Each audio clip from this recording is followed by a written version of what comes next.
Good evening, ladies and gentlemen. I'm Tamara Nutsachi Park, the Executive Director of Breck Music, and we are so happy to have you here for our second Applause at Home program tonight. Tonight's presentation features one of our latest signature Breckenridge Music Festival events, the Tiny Porch Series. And the Tiny Porch Series brings together original music and our community's unique stories in small spaces of historic properties throughout Breckenridge. Each program is produced in partnership with the Breckenridge Heritage Alliance. And I'd like to take a few minutes just to say thank you to the special people over there who have been involved in the last 2 years. First of all, Larissa O'Neil, BHA's Executive Director, Dr. Sandra Mather, a historian, lecturer, and loyal Breckenridge music donor. And also, lastly, Leigh Girvin. Leigh has unearthed a remarkable number of Breckenridge infamous stories from both the past and from our recent history here in the last 40 years or so, and sourced countless stories from which we draw on for this series in particular. So thank you, Leigh, for all the work that you've done on BHA's Oral History Project. And of course, I'd like to thank all of you who are our donors here. We wouldn't be able to do this program without you. And thank you for supporting our organization and enabling us to continue a tradition of live music. Just a couple of quick logistical notes before we move on. One is, before we start with our remarkable panel of composers and artists, here are a couple of pointers. So in your upper right-hand corner, you will see a small grid icon, and we suggest you use the speaker view for this session. You are on camera, so if you'd like to scroll through all of the participants who are here with us to see your friends and neighbors, you can toggle back and forth between the speaker view and the gallery view. If you prefer not to be seen during the presentation, you can simply turn off your video using the video camera icon in the lower left-hand corner. We love seeing everybody and they love seeing you, so keep it on if you're comfortable. We love it. If you have a question for Steve or any of our panelists this evening, please use the chat icon in the lower center of your screen. Click it now to open that chat window. And in that lower part of the chat window, there's a drop-down menu. You can choose to type a message to everyone or select a friend or a panelist to message privately. Whatever works for you. We love hearing all of your comments and would love you to keep it on everyone. And then you simply just place your cursor in the type here area to send us your questions and comments. Lastly, we ask that you keep your microphone muted to create the best sound environment for our speakers and our performers tonight. It's possible that one of us as hosts will enable somebody's microphone if our guests would like to have a dialogue with somebody in particular. So we'll kind of play that by ear and improvise a bit.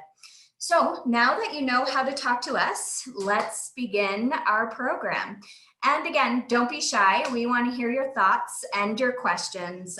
This is really about conversation and a dialogue and really casual, and we're just glad to have the opportunity to bring everyone together.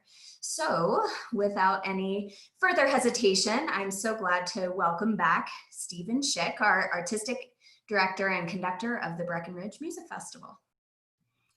Thank you so much, Tamara. And wow, how fabulous is it to see everybody.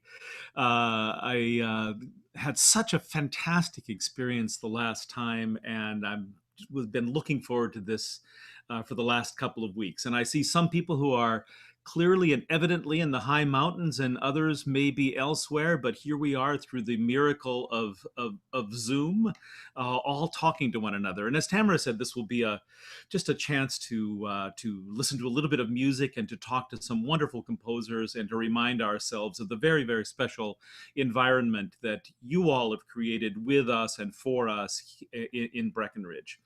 I am, as I was 2 weeks ago, speaking to you from my garage. As you can see, this is not going to win the best room award for Zoom, but it is where I've been working. And because we were talking about tiny porches, I did have a moment where I thought, well, I would sit on our own tiny porch here in San Diego, but we face west, and at least in the context of Southern California, it's a little bit warm today. So I thought, rather than seeing the sun in my face and seeing me sweat, I would just go back and cower in my garage. So that's where I'm speaking to you.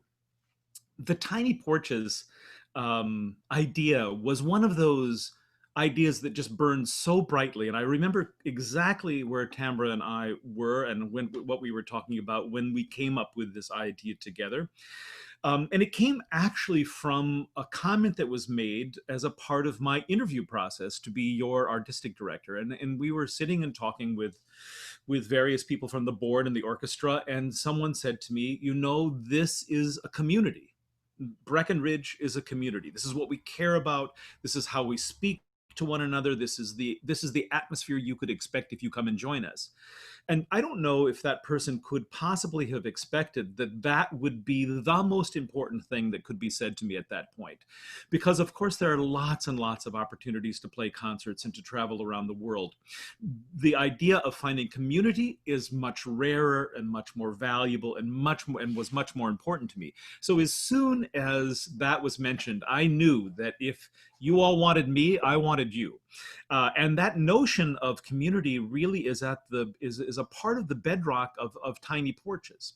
So I imagined concerts that were like the kinds of conversations that I used to have as a kid, growing up in a small Iowa town, where at 6 or 7 in the evening you would go through the neighborhood and you would see your neighbors on their porches, and you would speak to whomever you wanted to speak to, and you would share the day's events. And it was as close to being in Knoxville 1915 as you could possibly imagine.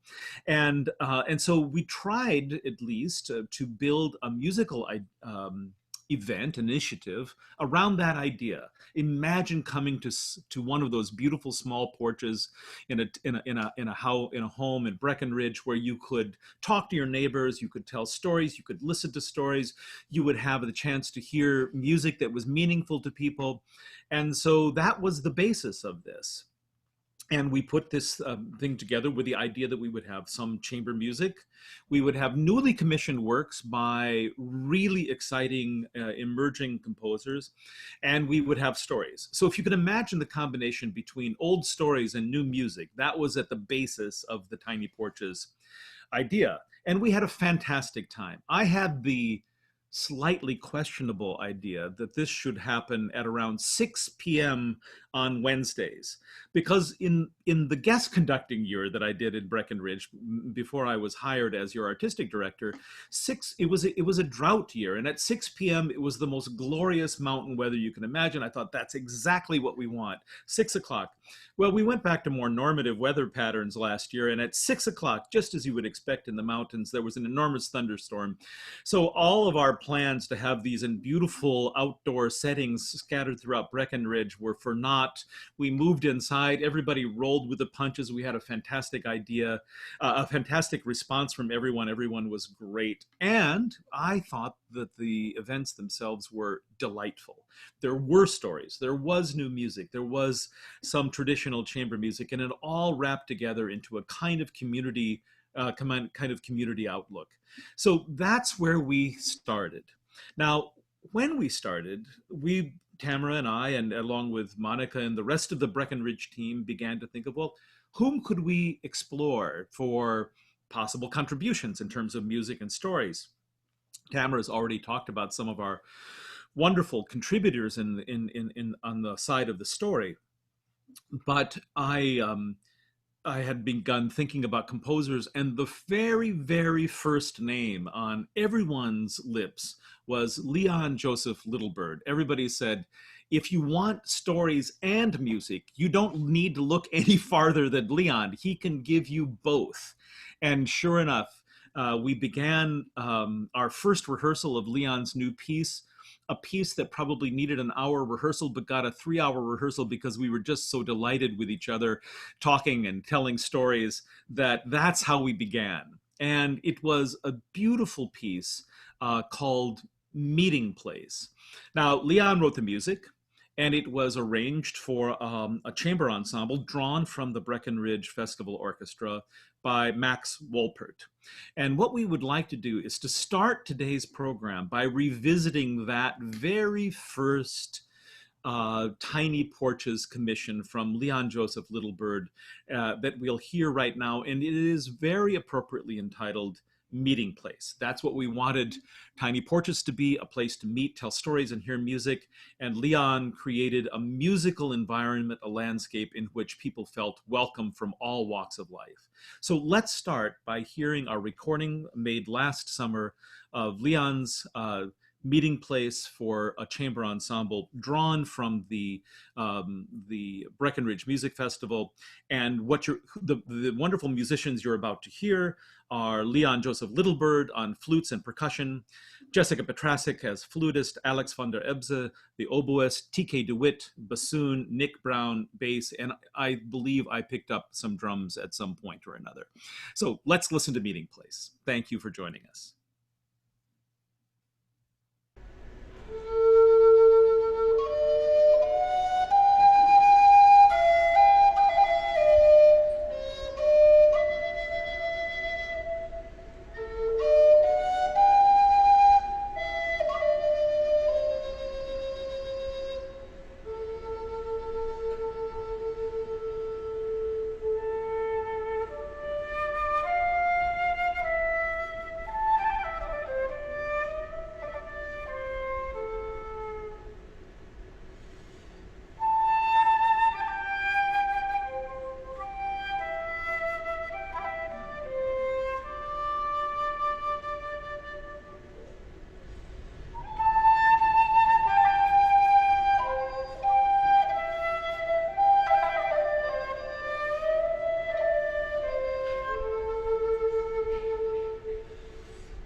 Leon, that's just fantastic. What a wonderful memory. And then that brings back. And then, of course, I'm also so intrigued by the fact that you wrote those really long wind lines for people who live at sea level and had just come up to 9,600 feet.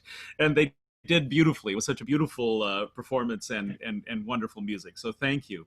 Well, you Thank you. can hear there what an integral part the drumming is. You know, that really, the rattle and the drum added so much to the piece. And so thank you, Stephen. Because Well, we kind of sprung that on you at that first rehearsal. as usual, I'm just trying to stay out of the way. So that's my lifelong goal, and successfully executed. We're at this part of the presentation, or whatever we're going to call this, that I've really been looking forward to, and that is just the idea that we're going to be able to chat. So let me introduce the people that we're going to be chatting with. These are, in addition to Leon, whose music you just heard, the three composers we have commissioned for this coming summer. Now, of course, we can't play the music, but we will at some point. But we wanted to bring them and to ask them to speak about their pieces because they have continued working on them and have finished and have delivered their commissions to us, and we're really, really grateful. And so just let me give a little bit of background on each, and then we'll have a little conversation. And please, as Tamara said, feel free to chime in either on the chat line, or if you'd like to ask a question, unmute yourself. So first of all, I'd like to introduce to you Lisa Atkinson. And Lisa is a Chicago-based composer whose work explores interiority of sounds through the tactile nature of live performance and the emotional context of gesture, while examining issues of fragility, memory, and perception. Now, that's what Lisa's biography says, but I know this to be true because she and I have worked together extensively as a part of residencies with the International Contemporary Ensemble, and a beautiful time that we had together, actually a couple of instances, at the Banff Center for Arts and Creativity in Alberta. And so I so enjoyed working on Lisa's music, and I knew that what she would do is ask us to examine ourselves as we examine her music. And so, Lisa, thank you so much for being here. You're coming to us from your place in Chicago, and welcome virtually to Breckenridge. Thank you for having me. Great. And then we have Tobin Chodos, and Tobin is, I mean, if I listed all the things that Tobin does, we would be here really for forever. But at the top of the list is pianist, composer, and musicologist. I've conducted a few pieces of Tobin's. I believe, if I'm not mistaken, Tobin, the very first piece you wrote when you came to San Diego to begin your work on a PhD, and the last piece. So we are so pleased to have you. And Tobin spent this year, or the good part of the year, in Mexico City on a Fulbright scholarship, where he was working on an opera with a fascinating theme about the life of Israeli nuclear arms whistleblower Mordecai Vanunu. And Tobin was in Mexico until March, when everybody's plans changed, and now we are speaking to him from his place in Los Angeles. So welcome, Tobin. Thank you. Thanks a lot for having me. It's really an honor to be on this panel with everybody. Great. And also, I wouldn't, if you don't mind my saying, a relatively newly minted PhD. And if anybody has even thought about a program like that, or if you are in a program like that, you know what kind of accomplishment and achievement that takes. And so thanks very much, Tobin, for being here. We also have Alex Stevenson, a composer that I know very well because we are actually working together right now. Alex is probably just around the corner. I don't know exactly where you are in La Jolla, Alex, but you're nearby. And we commissioned Alex for this summer. His music is luminous, it's expressive, and it has this kind of deeply seated lyrical impulse that for me would go very much hand in hand with the idea of storytelling. Again, the list of Alex's professional collaborations and performances would take a very long time to read, as would everybody's. And so, but Alex, we're really pleased to have you here, and really, really eager to hear about your new piece. So thank you for being here. Great. And then I do think I should introduce Leon, although he is the person probably on the screen who needs the least amount of introduction to Breckenridge audiences, at least. And I have found working with Leon, both as a musician and as a mensch, that's not a Native American word, but it nevertheless sums up Leon perfectly. As someone who has the deepest roots in Colorado history that I can imagine, coming from both a settler side and a Native American side.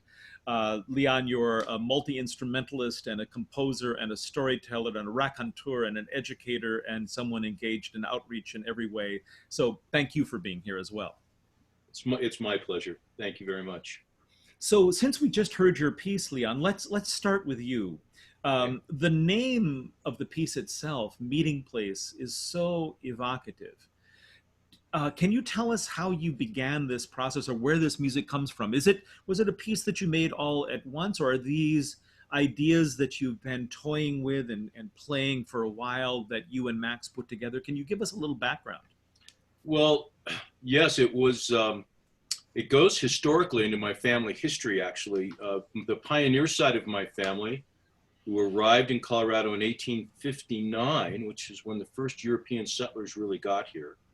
My great uncle, who was born here in 1865, that I'm named after, was a classical composer and played 18 instruments, and very accomplished. And so that side of my family, there was always a piano and mandolins and fiddles around my whole life. So I had a great love for that music. But my mother's side of the family is Native American, and I had also a deep love for the simplicity of the drum and the flute and the rattle. And so growing up as a performing musician, I was always combining those. And so when Tamara first came to me and asked me to consider doing this piece, I had already been kind of working on this idea because I had done something similar to it in my residency in Taos at the Wurlitzer Foundation Fellowship. And what I was trying to explore was taking a primitive instrument like the Native American flute and the drum with classical instruments. And I had done that with Chaz Weatherby and the Carpe Diem String Quartet. We wrote a concerto together. And so this was a continuation because that seed had been planted and I had been working on some ideas. And to think of Tiny Porches in Breckenridge, and it's really where my two ancestral cultures came together.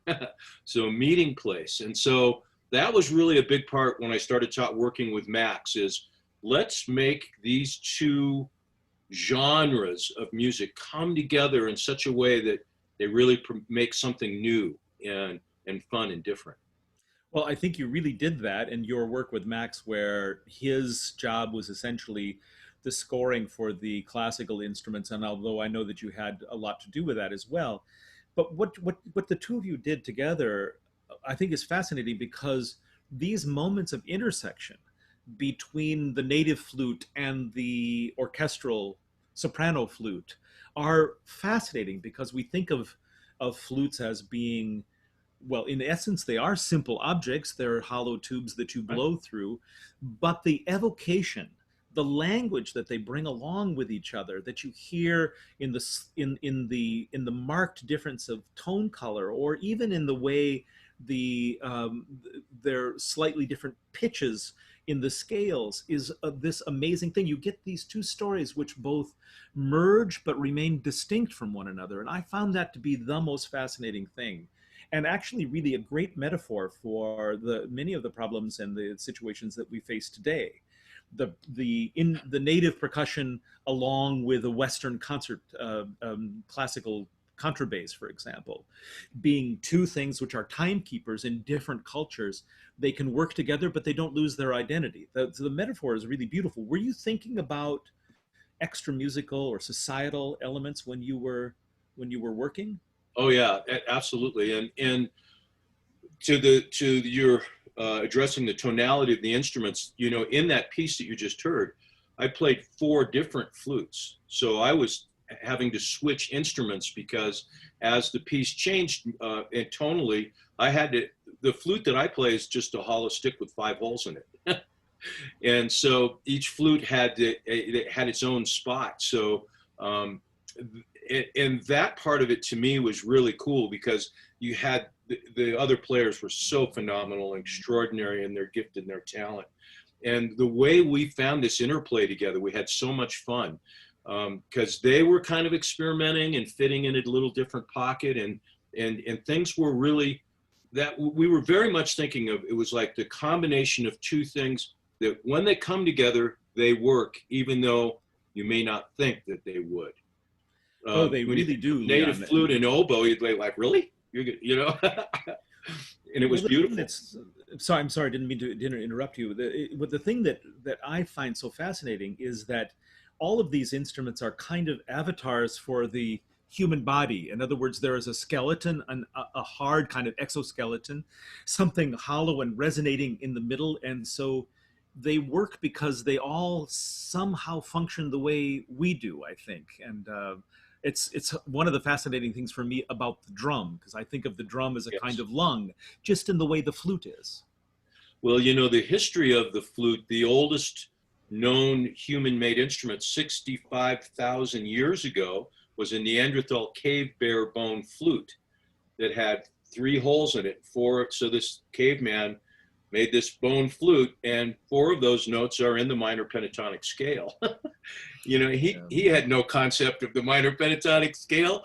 He was a guy who was eating mammoth flesh, right? You know, I mean, but so my point, and I think of this often in composing, we're not really creating music, we're discovering it.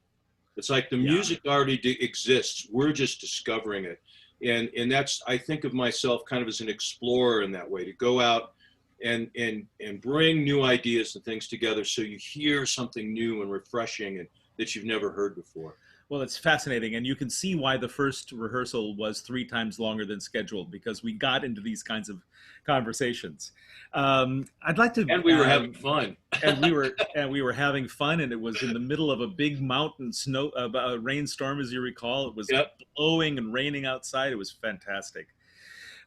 Lisa, let's chat a little bit, and we'll have a chance to kind of hear a little bit from everybody, and then we'll dive into whatever issues are of interest to the group. But you know, you and I have known each other for a few years now, and when I've conducted and played and heard your music, the thing that I find the most fascinating is how it draws you in. Some music, it feels like, is designed to push you back, to make you feel small in the face of grandeur.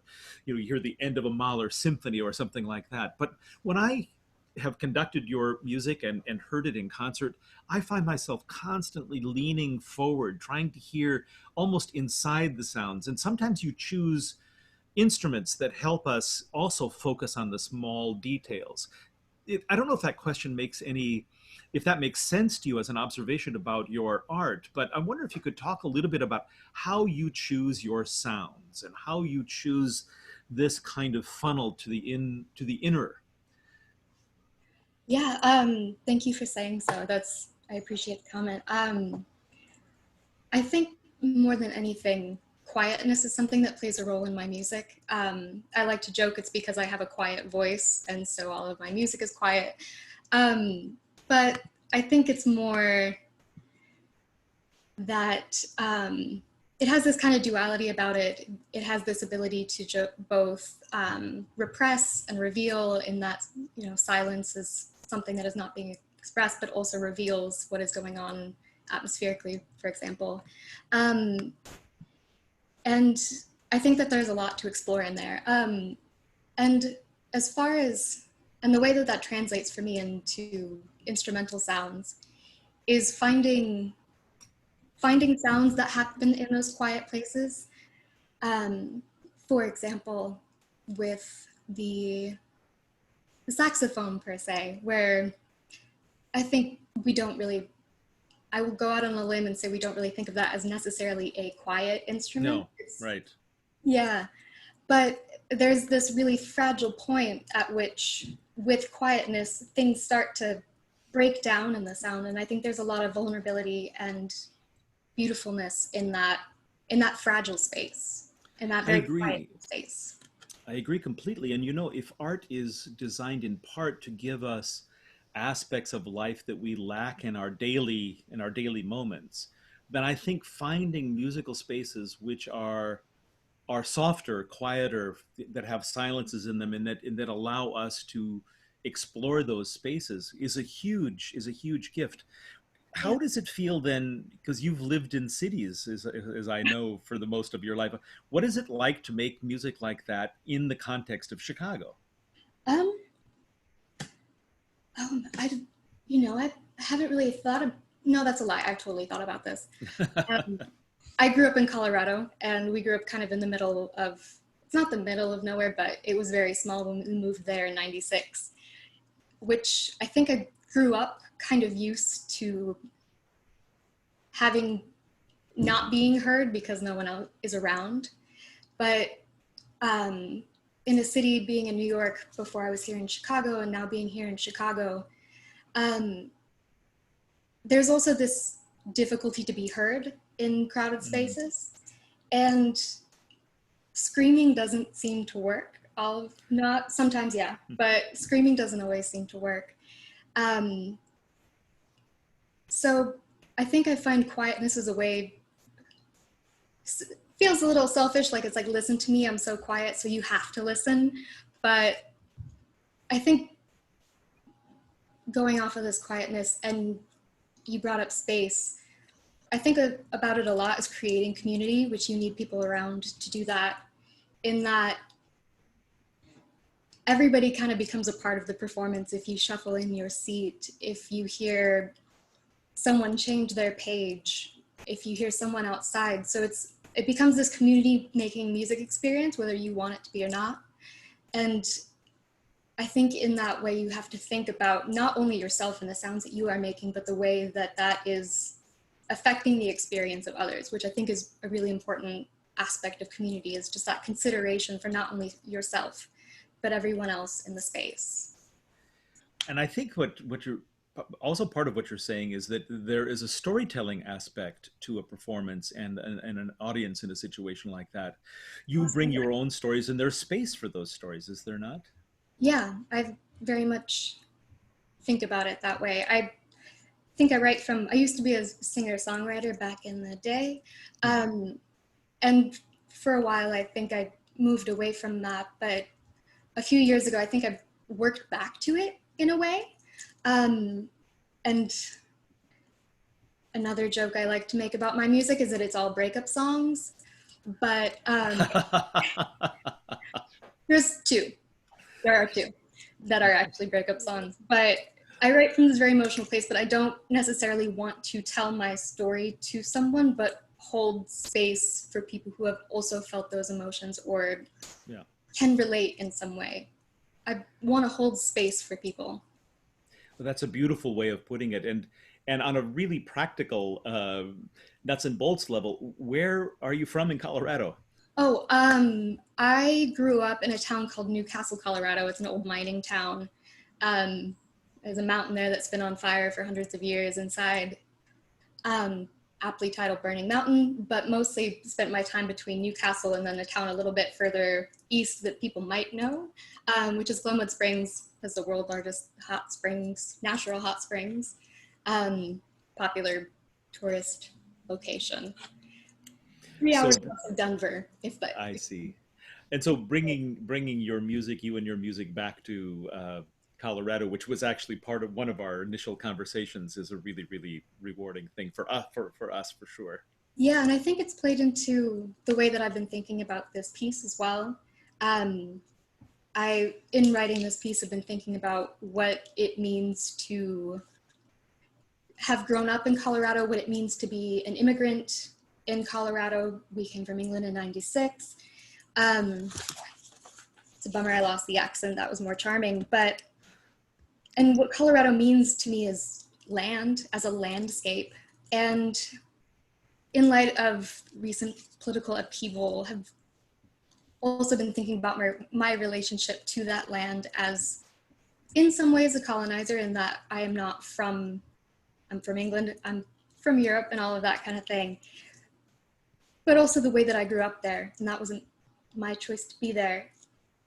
And sorry, that's gone a little bit off, but have also been thinking about my compositional practice in relation to my relationship to the land that is Colorado, and how my practice reflects a lot of those issues, which is not to say that my presence in Colorado is necessarily bad, but it's complicated and nuanced, and trying to pinpoint those complications and nuances in my compositional praxis, and kind of through this piece, in a way, questioning those things. Well, it sounds like you're using music, as we all hope to, as a means of illuminating. And, you know, when we have a chance to hear your piece, and we'll come back and I want to talk to everybody about the pieces that you have written. Um, you know, that's just really, really fascinating to me. So thank you, Lisa. And Thank you. Alex, we're going to just kind of do a little round robin, and then I want to return to people and ask them, ask you all a little bit about the piece that you've written. But so you also come from a big city originally, and you find yourself, and let's not underestimate San Diego. It's also a pretty big city, although it feels like a really big small town with big city traffic sometimes. But can you talk a little bit about how your craft, because I think of you as a composer with this immaculate sense of how to make things sound right. So where does that come in your background, and did that come from a teacher, or was your meticulous nature about sounds and the sculpting of them always a part of your musical making?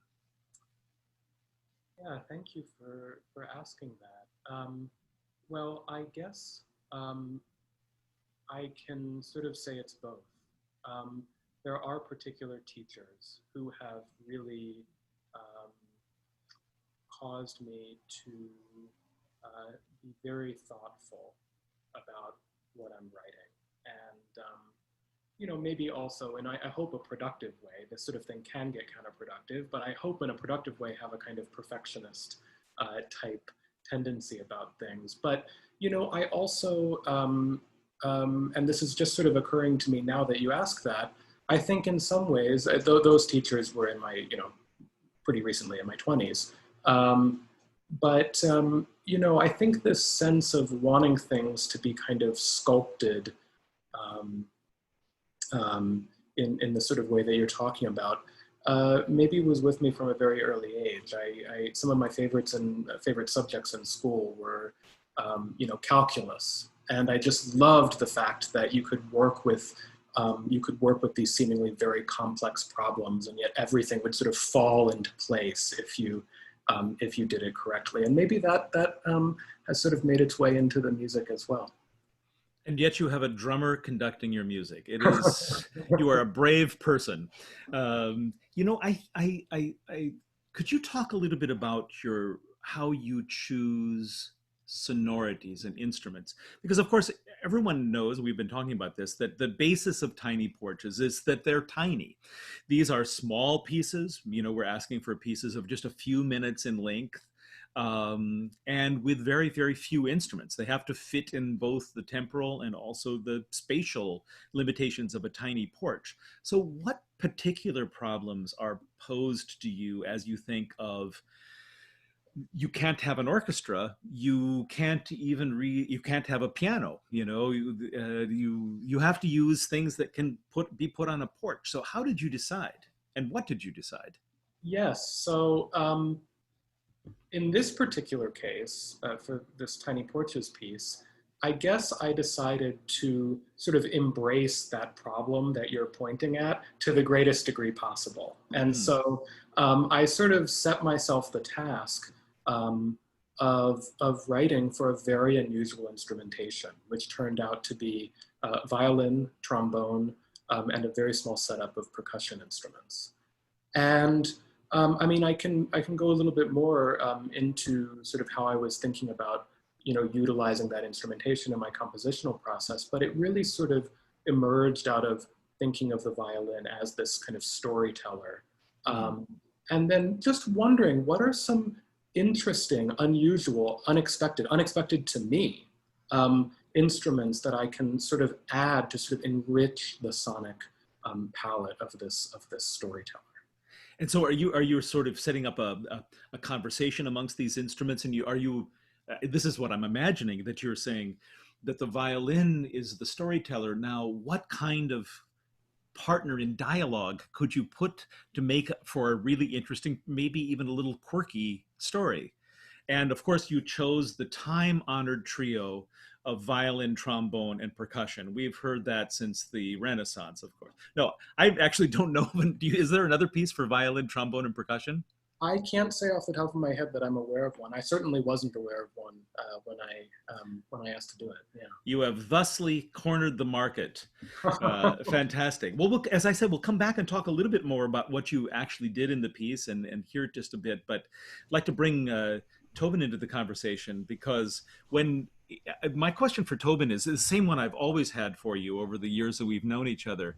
When you can do so many things, a pianist who can play notated music, who improvises freely in jazz and other kinds of styles, who is a scholar, interested in languages, a musicologist and a composer, how do you choose what hat to put on in the morning? Just the one that you left by the door, or how does that work for you, Tobin? I'm really curious. Well, yeah, that might be as good a method as any. I think in this particular case, I knew that I wanted to write for the flute. I had been spending tons and tons of time with the flute because I was working on this opera, and one of the characters in the opera, sort of one of the Israeli spy masters that's interacting with this fugitive whistleblower, is realized entirely in the opera with a flute and electronics. And so while I was living in Mexico and working on this opera, I'd actually purchased myself a flute, and was doing something I had never done in my adult life, which is learn a new instrument, which I hadn't done, since I was, I guess, guitar, maybe, which I learned, when I was 10 or 12. And so I had this feeling that I was developing this relationship to this instrument. I knew I wanted to write for it.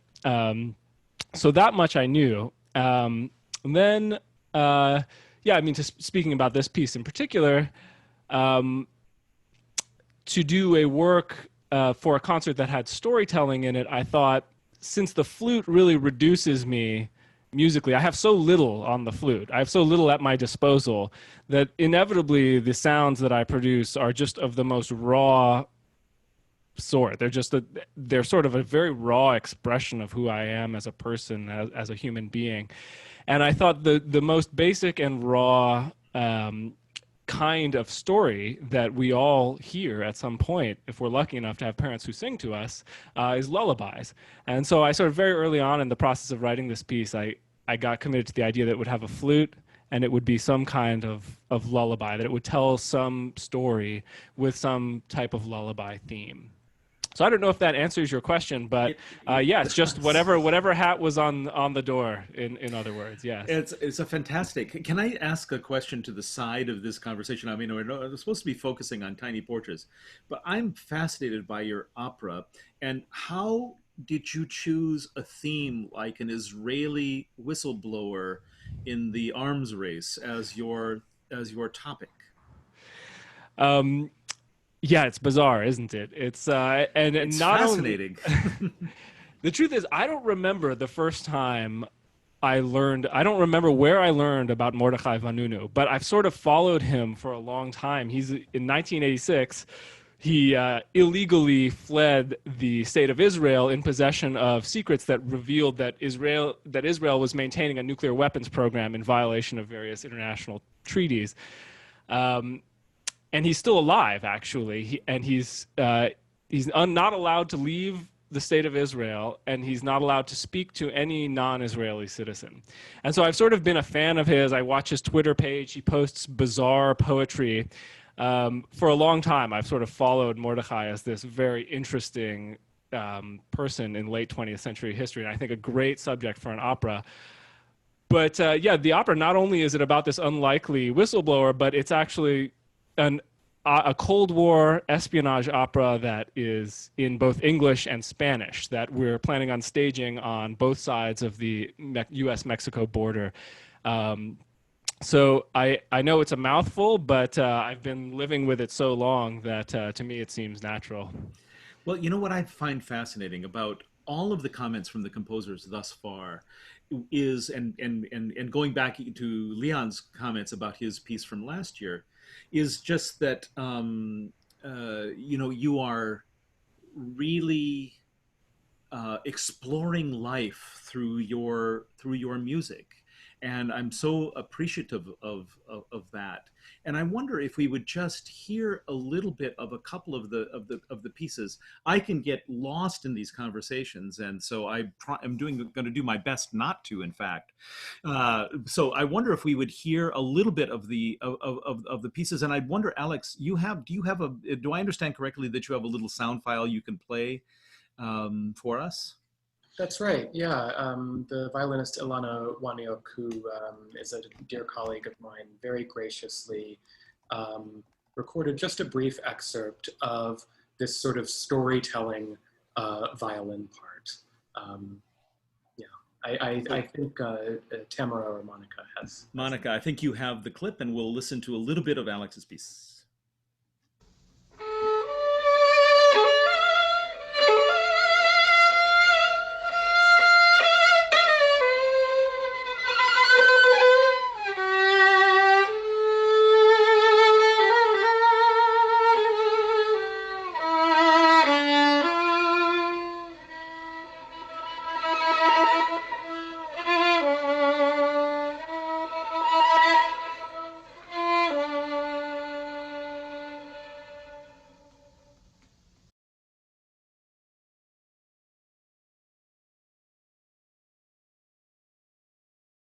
There you have it.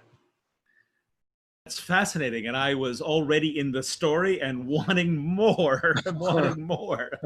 That's really wonderful. Thank you.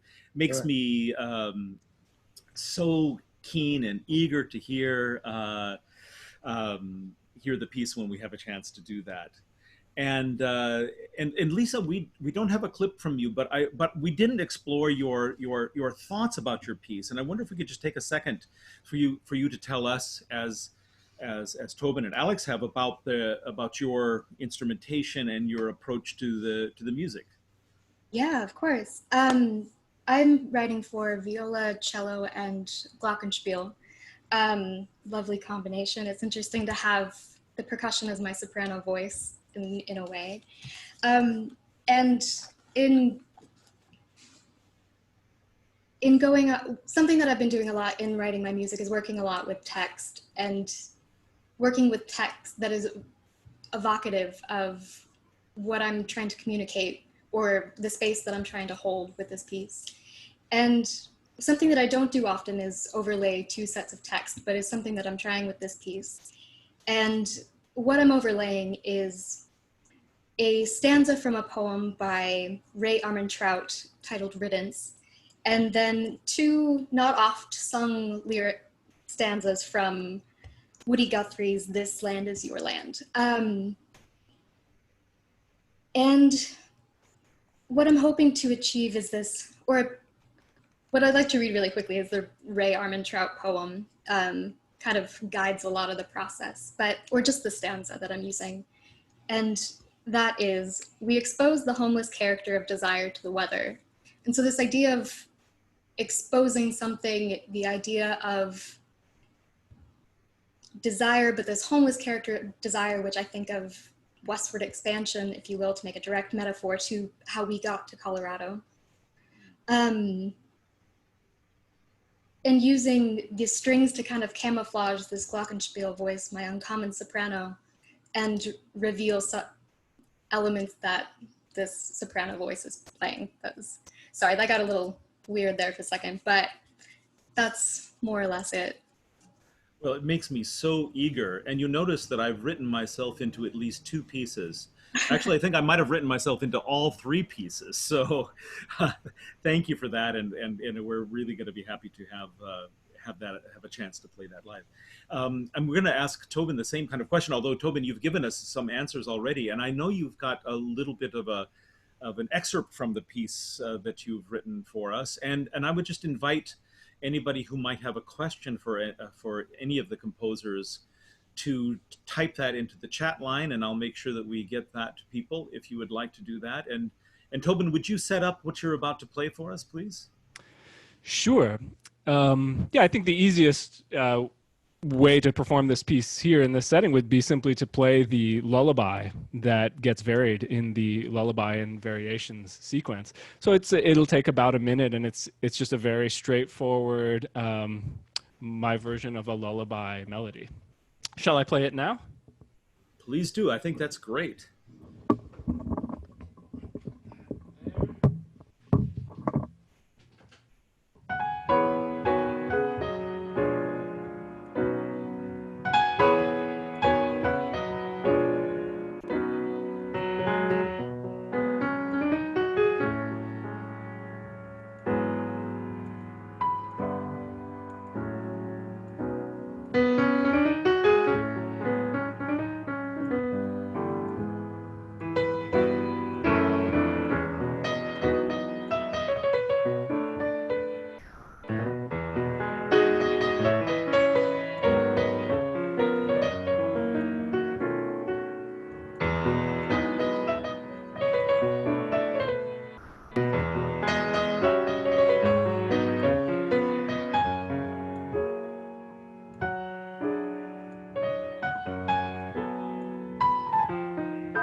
That's fantastic, Tobin. Thank you so much. Oh, my pleasure. Well, I'm passing along a question from Tamara, but it's also my question as well, and that is, um, how much, and this could be just for anybody who wants to chime in amongst the composers, how much did the story that was going to be told in your tiny porch influence your way of working? Did you speak to the storytellers? We set you up and made pairings, you know, between you and folks. Did that enter into the process? Does anybody have a thought? Yeah, I could speak to that very quickly. Great, thanks, Lisa. Maureen was going to tell a story for me, and as I understand it, was about her relationship to Breckenridge, what brought her there as a young woman, working as a ski instructor and then marrying a fellow ski instructor and then staying in Breckenridge for life. And Breckenridge being such a monumental place for Maureen is kind of what started me thinking about my own relationship to Colorado, and then extrapolating that to thinking about my compositional process. But Maureen and her relationship to Breckenridge is kind of what got me started in a way. Well, that's fantastic. And you did describe how this is a story for both you and her then through music. I think that's really just wonderful. Alex or Tobin, did you think of the stories involved? Yeah, I had a really lovely phone call with Joyce and Alan Mosher, whose stories were to be paired with my piece along with the other pieces on the program. And they shared with me this incredible sort of singular insight into how Breckenridge came to be this thriving artistic community that it is today, and their role in sort of making that happen over the decades. And so in some sense, I thought of them maybe telling their stories at this performance, and that was sort of captured in the violin, as I mentioned. But I also thought about the fact that, that their work has sort of lifted up the community and has supported the community and has sort of encouraged in a very particular way the work that others are doing, the work that other creative people are doing. And so at the same time, I was thinking a little bit of them when I was writing for the other two instruments as well. How can those two instruments form this sort of support network, and sort of, I hope, interesting kind of support network, unexpected support network, creative support network that they do in the piece. And I think that's a fantastic response, and it aligns very much with what Lisa said. And it just reminds me of how the other arts don't cut themselves off from one another in the same way that music so often does. It's like a concert that is portrayed as this almost sacred experience, but why don't we have more stories? And why don't we have more of resonant art making from other directions? It's really a fascinating question, and it's one that we are actually trying to trying to answer in some small way with Tiny Porches. Tobin, what about you? Did you have a conversation, or did the story come to your mind? And if the answer is no, it's fine. I'm afraid the answer in my case is no. That's great. I love the idea actually of an integrated evening of storytelling and music where the music responds to the stories, but we just never managed to connect. So mine is more sort of coming from my fixation with the flute and lullabies. Well, I have to say that if there is a universal story in the world, a lullaby might count for one. So I think you're on safe ground. I'm looking at the chat line. I don't see any questions, but now would be the time, friends, to ask, or, well, not forever hold your peace, because we will come together in live conversations. But is there anybody? And let's also be sure to include Leon if there is a question for anyone here. I'm looking, I'm scanning, I'm waiting. Well, then I have a question. And that is, and I'm going to ask Leon a question. Leon, how do you, well, I have two questions that I'd like to ask you. I'll make them really quick. We're bringing you to San Diego for an orchestral arrangement of the meeting place that that Brenda and I have commissioned, and we'll be playing with the La Jolla Symphony next year. You will be the soloist. It will be that music, but in an orchestral sense. How does the story differ when you're telling it to a small number of people on a tiny porch or a large number of people in an orchestral auditorium? Does it matter? No, hopefully not. As a storyteller and as an educator, I find that the size of the audience, the challenge for me would be the larger the audience, the more to make it feel more intimate, so that everyone feels touched by it. So everyone feels included. So the size of the audience really is the challenge for the performer, to include everyone, to draw them in so that they are touched in some special way that hopefully, in my hope always is, that they'll walk away with a little story of their own to tell, so that they will be inspired themselves to share, I saw this great piece and this is what I learned. And certainly when we're combining indigenous instruments, which could also be thought of as ancient, with what classical instruments, which we could call modern or Western, there's a story right there, right? And you actually addressed that earlier with the tonality and the way that the textures come together and the scales are slightly different. And so that's what I'm so excited to expand this now into a more orchestral piece, because I think the story will become more vibrant and compelling. And at the same time, our hope is that everyone's going to leave feeling really touched. Yeah, that's great. And just as a quick note, we're combining that with Chinnery Ung's Inner Voices, which are the stories of his native Cambodia, and Lou Harrison's Last Symphony, which is the retelling of the Navajo creation story. So there are stories everywhere. I'm inspired by Tiny Porches myself. Ted has just asked a question of whether the composers will be present, and it is our aim whenever possible to bring people. And we were able in our first year to have some composers present and not everybody. But of course, as you are rightly pointing out, Ted, when you have that special combination of a first performance, the composer there and everybody there, it is frankly the most optimistic thing a musician can do, because the creation of a new piece imagines a future in which that piece will be relevant. And so having everyone there at the birth is really great. Well, I am fresh out of questions. I see nothing more in the chat line, and the comments. I wish we had 4 hours. I could talk to each of you at such length, because you're fascinating musicians and wonderful people, and those are both those are equally important.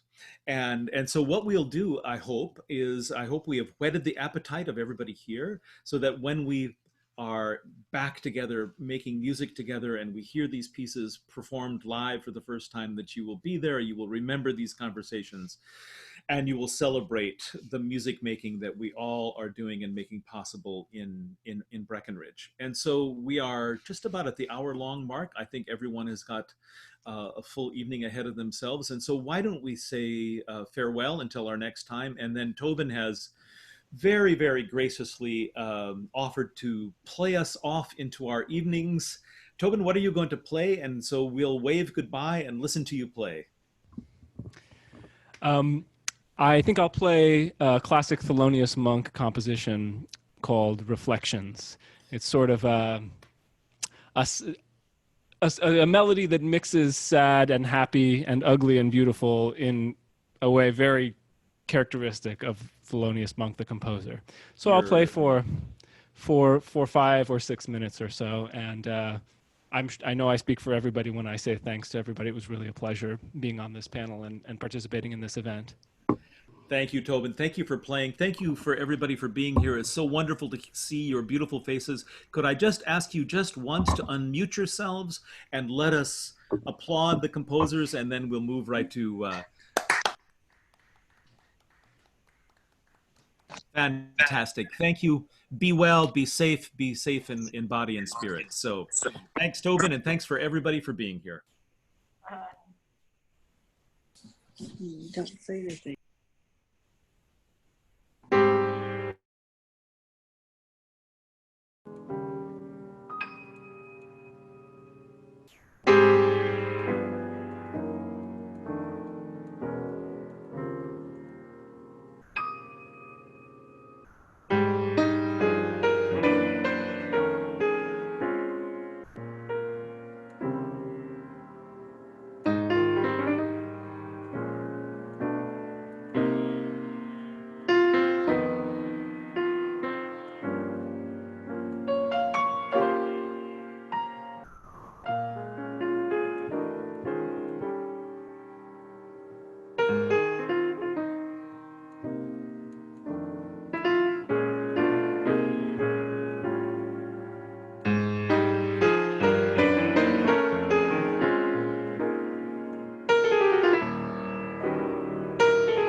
Goodbye, everybody. Good night, and thank you so much for joining us. Thank you, Stephen. July 24th.